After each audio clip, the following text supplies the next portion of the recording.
हमने शहर को दी एक नई पहचान, हम हैं सिंघानिया बिल्डकॉन।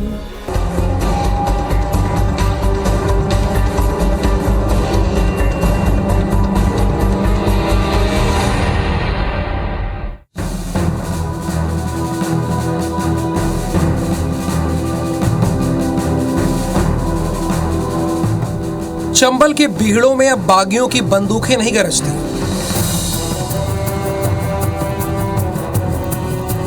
बीहड़ खामोश है, शांत है, आतंक के खौफ से आजाद है।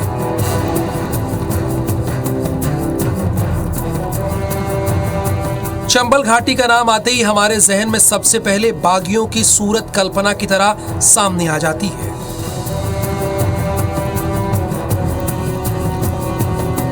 दरअसल चंबल घाटी के ये बीहड़ कभी डकैतों बागियों के लिए अभयारण्य हुआ करते थे, जहां से वे डकैती, अपहरण और हत्याओं का कारोबार चलाते थे।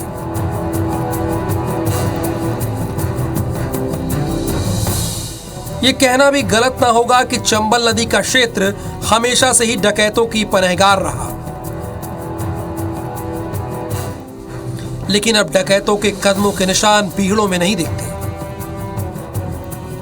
IBC 24 की टीम चंबल के उन इलाकों में पहुंची जहां कभी डकैतों की दहशत हुआ करती थी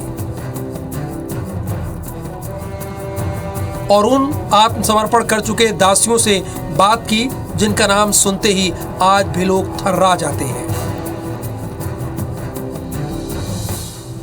पड़ताल में हम आपको बताएंगे कि बागियों के आत्मसमर्पण के 50 साल बाद भी उनके हालात कैसे हैं।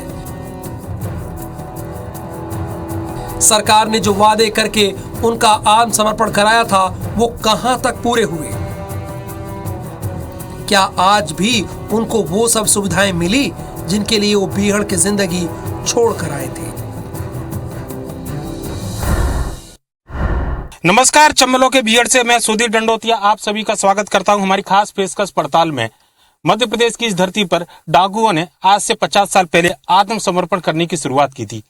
बागियों का हृदय परिवर्तन जब हुआ था, उसके बाद से लेकर चंबल की इस भूमि पर क्या है डाकुओं के लेकर पूरे हाल और कैसे है उनके परिवार के हाल, देखिए हमारी खास पड़ताल।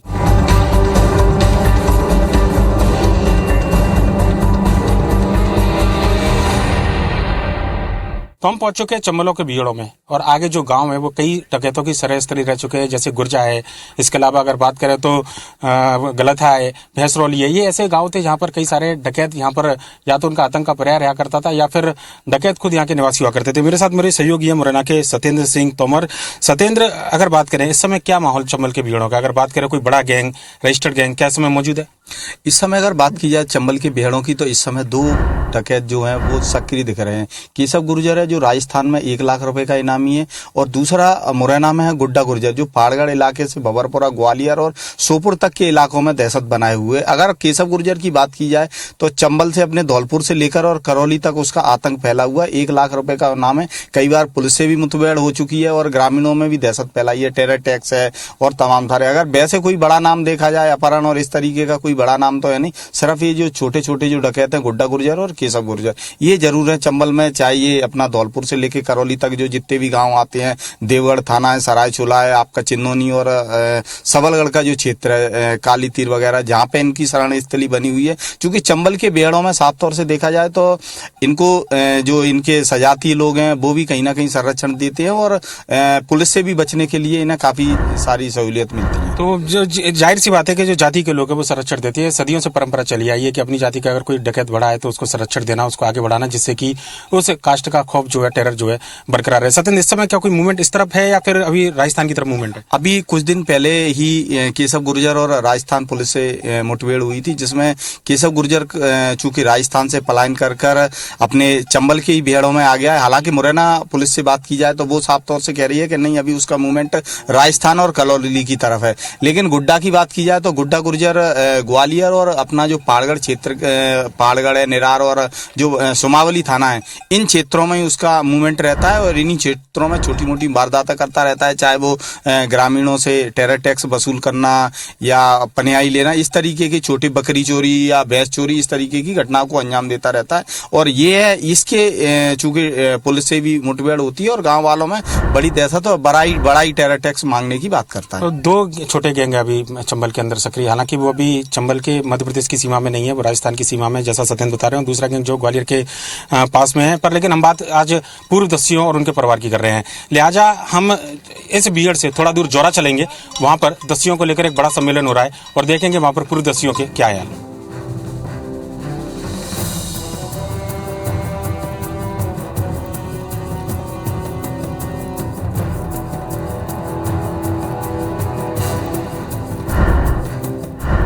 तो इस समय हम पहुंचे हैं मध्य प्रदेश के मुरैना जिले, जो कि चंबल की बीहड़ के बीच का एक शहर है, एक बीच का एक जिला है। और कहना चाहिए कि जो तासीर चंबल की जो मानी जाती है, मुरैना, भिंड और शिवपुर से मानी जाती है, लिहाजा ये जो जगह है जहां पर सबसे ज़्यादा डकैतों का आतंक हुआ करता था। और मुरैना के गांधी आश्रम में मौजूद है, जहां पर 1972 से 1984 तक कई सैकड़ों जो डकैत थे उन्होंने आत्मसमर्पण किया था। और देखेंगे जो कि सुब्बाराव जो थे गांधीवादी विचारक, उनका ये आश्रम है और यहाँ पर ये पूरा आश्रम बनाया गया था। उस समय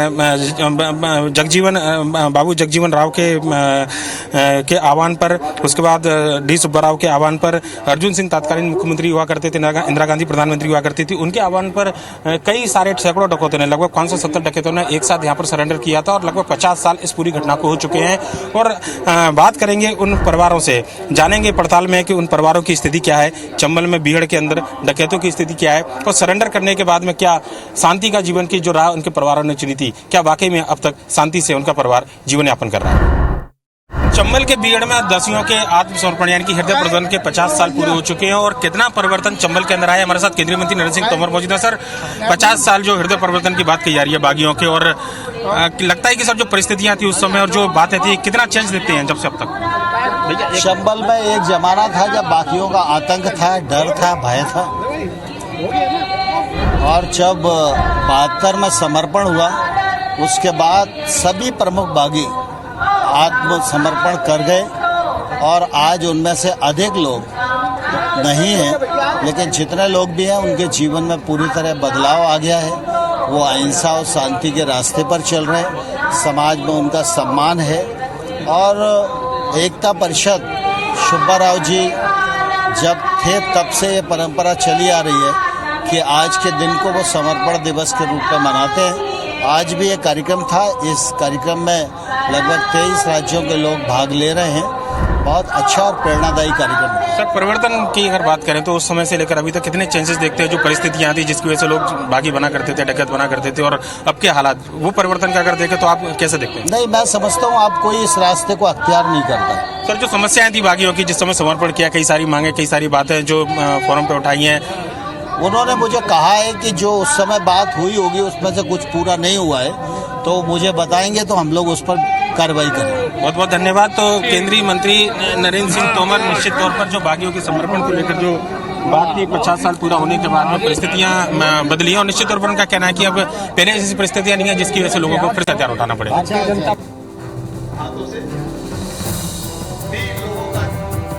एक राजस्थान के एडवोकेट जनरल जो गांधी दर्शन, गांधी समाधि है, जो महाराष्ट्र से है, और नरेंद्र भाई ने। तो हमारी पड़ताल जारी है और चंबल से निकलकर हम लोग पहुंचे हैं ग्वालियर में। ग्वालियर में हम मुलाकात करेंगे पूर्व दस्यु सुंदरी शीला से।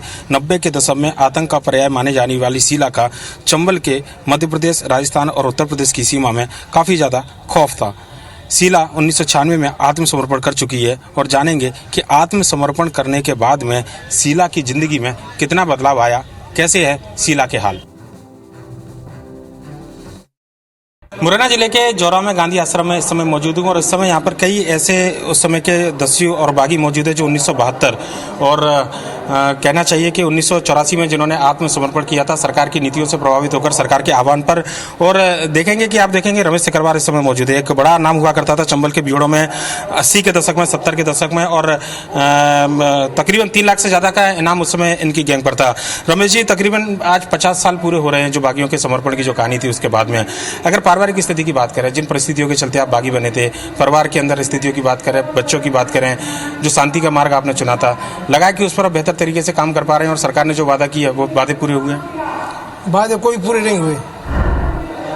सरकार कभी बागियों की किसी बागी यूनियन मिली है, किसी को राय पर लाइसेंस मिला है, किसी के बच्चे नौकरी पर लगे नहीं, किसी बागियों के वादे पूरे नहीं किए। हाँ, जेल की सुविधा थी वो सुविधा सभी मिली थी, और बागी बहुत से बागी परेशानी भी है। किस तरीके की परेशानी है? किसी को जमीन मिलेगी, जमीन कब्जा आज तक नहीं मिला है। आपके साथ कितने लोगों ने सरेंडर किया था? अपने साथ 30-32 लोगों ने। तो क्या स्थिति है उनके परिवारों की? वो मिलते होंगे क्योंकि आप मुखिया थे उनके, और चूंकि मानते हैं कि बागियों के अंदर या जो संबंध बने वो जीवन भर संबंध मान के चलते हैं। आपके पास आते हैं वो लोग, क्या क्या बातें करते हैं परिवार को लेकर? क्या मैं उनकी समस्या सुनता हूँ और सुलझा रहे हैं, पर बहुत से लोग ऐसे हैं जो अपनी गैंग के अलावा हैं, उनको जमीन किसी को मिली है, किसी को मिल गई, वो जमीन आज कर भी नहीं पा रहे, परेशान है वो लोग। और सरकार चाहे दोनों सब समस्या हो जाए। देखो आज तोमर साहब ने बागियों समस्या को सुना जाएगा, किसी जमीन कब्जा कर रहे जमीन छुड़ा दी जाएगी, जो परेशानी सबको हल किया जाएगा। अब क्या होता है, गांधी समुदाय आश्वासन दिया गया आज। अच्छा, बिल्कुल। आपका बहादुर सिंह जी किस समय आपने सरेंडर किया था? 14 अप्रैल 1972 में समर्पण किया था। अच्छा, गैंग आपकी खुद की थी या किसी गैंग में थे आप? नहीं, गैंग लीडर माधव सिंह और विलास थे। माधव सिंह जी जो दोनों बटालियन मिलीजुली रहती थी। तो 14 अप्रैल 1972 में समर्पण किया था। क्या उस समय बातें सरकार से आपसे बोली गई थी? उस समय जब आपने सरेंडर किया, क्या क्या आपको बताया गया कि सरेंडर करना और क्या मदद आपको दी जाएगी? सरकार का आदेश था, भाई ने बताया था हमको कि आपको फांसी की सज़ा नहीं होगी, हथकड़ी बेरी नहीं डरेंगी, बच्चों को पुनर्वास मिलेगा, छात्रवृत्ति मिलेगी, नौकरी मिलेगी, 15 एकड़ ज़मीन मिलेगी, लेकिन आज तक कुछ नहीं हुआ। ज़्यादातर बागियों के परिवार की स्थिति अपने दर्शकों को हम लोग लगातार बताते आ रहे हैं। कुछ और दस्यु, जो पूर्व दस्यु हमारे साथ में मौजूद हैं, रमेश सिंह सिकरवार जी के सहयोगी यहाँ पर चंदेल साहब। अगर कहा जाए तो ये गब्बर सिंह हुआ करते थे, आप सांबा हुआ करते थे उस जमाने में, ऐसे ही मान के चलें? ऐसे ही मान के चलो, तो सब अपना परिवार की नहीं। बस कितने लोगों ने साथ में सरेंडर किया था? रमेश सिंह जी थे, आप लोग थे, और कितने? 35 आदमी। तो अभी तक नहीं मिला। कब सरेंडर किया था आपने? 27 से 84। अच्छा, आप भी सहयोगी हैं साथ में। नाम क्या है आपका? बाबू सिंह पर। अच्छा, बाबू सिंह जी। तो क्या क्या सरकार से क्या क्या वादे हुए थे आपको? पूरे कोई वादे पूरे नहीं करती सरकार, तो कौन से वादा पूरे करते? ना मोड़ने को पढ़ाई को पैसा, ना वजीफा माफ, ना नौकरी, ना लाइसेंस। अधूरे काम करती है शासन। पूरे काम करे तो कोई काम ही नहीं हो, डकैते नहीं बने, पूरे काम हुए। तो उस समय ये वादे किए थे, आपको बोला था कि वजीफा देंगे, नौकरी देंगे, लाइसेंस देंगे? बिल्कुल सही बोला। तब तो सही बोला। क्या नाम है आपका? कूटा सिंह। कौन सी गैंग में थे आप? माखन सिंह। अच्छा, डकैत माखन सिंह की गैंग। कब सरेंडर किया था आपने? 72। अच्छा, क्या क्या अभी तक क्या सहूलियतें मिली सरकारी से? कच्ची लावेली कच्चे। ये वो लोग हैं जिनके नाम पर कभी चंबल की घाटी पूरी थरथराती थी और चंबल के भीड़ जो है थरथराते थे, और पूरे देश में इन लोगों के नाम का डंका बजा करता था। पर लेकिन अब 50 साल के बाद में जो वादे सरकार ने किए थे, इनमें से ज़्यादातर लोगों की पीड़ा है कि उनकी ज़मीनों पर कब्जा है। कुछ लोगों को बंदूक के लाइसेंस जो वादे किए गए थे वो नहीं मिले हैं। लिहाजा कहना होगा कि शांति की राह तो उन्होंने पकड़ी है, पर लेकिन कम से कम शांति की राह पकड़ने के लिए जो वादे सरकार से थे उनमें से कई वादे अभी तक अधूरे हैं।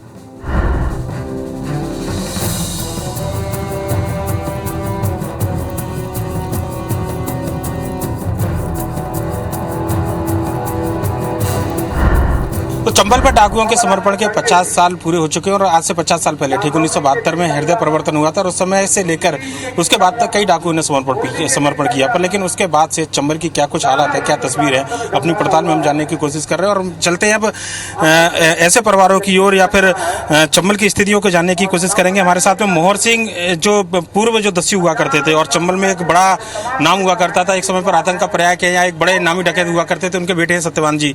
सत्यवान जी, सबसे पहले तो जानेंगे कि चंबल के अंदर जो तस्वीर है, उस समय पिताजी ने आत्मसमर्पण जब किया था तो क्या बातें थी, और क्या उस समय कौन से ऐसे हालात थे जिनको लेकर उनको डकैत बनना पड़ा, और उसके बाद की जो स्थितियां थी जरा दर्शकों को बताएं। नहीं, वो तो तब कहो थोड़ा परिवार में ही आपस में विवाद है, तो बाकी वजह से है फरार, तो निपटेगा वो परिवार में, हमारे में एकता है। बताते हो भीड़ के समय के जब पिताजी आपके थे तो उस समय के चर्चाएं रहती होंगी, किससे रहते होंगे कि किस तरीके से वो भीड़ के अंदर रहते थे, किस तरीके से राज किया करते थे कुछ? वो तो गरीबन ने बिल्कुल परेशान नहीं करता है, गरीबन की और मदद करता है, शादी करवाता है बच्चनी की, जैसे काम करता रहता है। आत्मसमर्पण करने की प्रेरणा किससे मिली बताते होंगे कभी, वो कैसे रहा पूरा पूरा घटनाक्रम? वो तो जो आश्रम की देन है, माननीय सुब्बा राव जी ने जी सलाह दी आज रहने की, तो मैंने गई थ्रू अपन भाई। उसके बाद लगा कि कभी जिन परिस्थितियों से उनको जूझना पड़ा था जिसकी वजह से वो बागी बने, डकैत बने, ऐसे कभी? ऐसी कोई अभी क्या देखते हैं चंबल में, अभी शांति है या कोई भी है छोटे मोटे गैंग कुछ लोग जो अब को ना है सब निपट गए? अब तो शांति है बिल्कुल। अब तो चोर हैं, अब तो चोर उचक के हैं जो उनका बागियों का नाम बदनाम कर रहे हैं। पहले जो बागी थे बिल्कुल साफ सुथरे थे, बहन बेटियों की इज्जत करते थे और गरीबों की मदद करते थे, हर एक छोटे तबकों को बिल्कुल पूरी तरह। मतलब अभी लोग हैं पकड़ वकड़ तो होती है कि अभी, या फिर बिल्कुल ही एकदम शांत है और कुछ नहीं? अब तो क्या है, खदानें चल रही है, लोगों को कहीं खदान पे पकड़ कर ली, उसको पकड़ लिया, इसको पकड़ लिया, ये है वो और ऐसा कुछ। रजिस्टर्ड गैंग नहीं है पर लेकिन जो इस तरीके के जो अपहरण करने वाले लोग हैं वो सक्रिय हैं पर अभी? अब तो केवल आप अपने धंधे के लिए यूज कर रहा है। क्या सरकार ने जब बोला था जमीन जो दी थी, या पहले से कब्जा था उन पे या बाद में कब्जा हुआ? बाद में कब्जा किया, इनको पट्टा दिया गया था 33 बीघा का प्रत्येक सदस्य को, तो किसी भी सदस्य के पास आज जमीन नहीं है, सब गांव वाले कब्जा प्रशासन कराए। आप बिल्कुल देख सकते हैं कि ये वो दस्युओं के परिवार के सदस्य हैं जिन्होंने आत्मसमर्पण किया था और शांति की राह को चुना था, पर लेकिन उसके बावजूद जो मूल कारण था जमीन की वजह से, जो जमीन के विवाद थे ज्यादातर, जिसकी वजह से दस्युओं को कहना चाहिए कि जो लोग थे जो बागी बने थे, डकैत बने थे या दस्यु बने थे, लगभग उसी तरीके की स्थिति उनके परिवार के साथ में। सरकार ने जमीन तो दी है पर लेकिन कब्जा जो है ज्यादातर लोगों को अब तक नहीं मिल पाया है।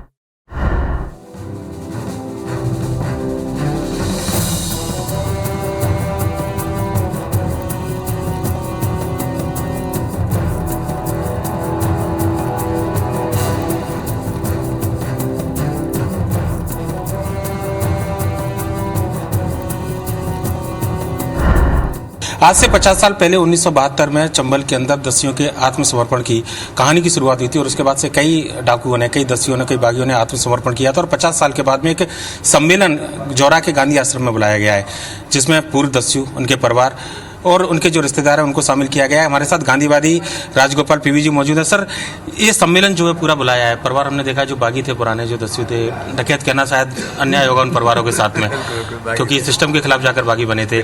50 साल हो चुके हैं पूरी घटना को, कितना परिवर्तन क्या देखते हैं आप, और सम्मेलन जो बुलाया उसके पीछे क्या मकसद?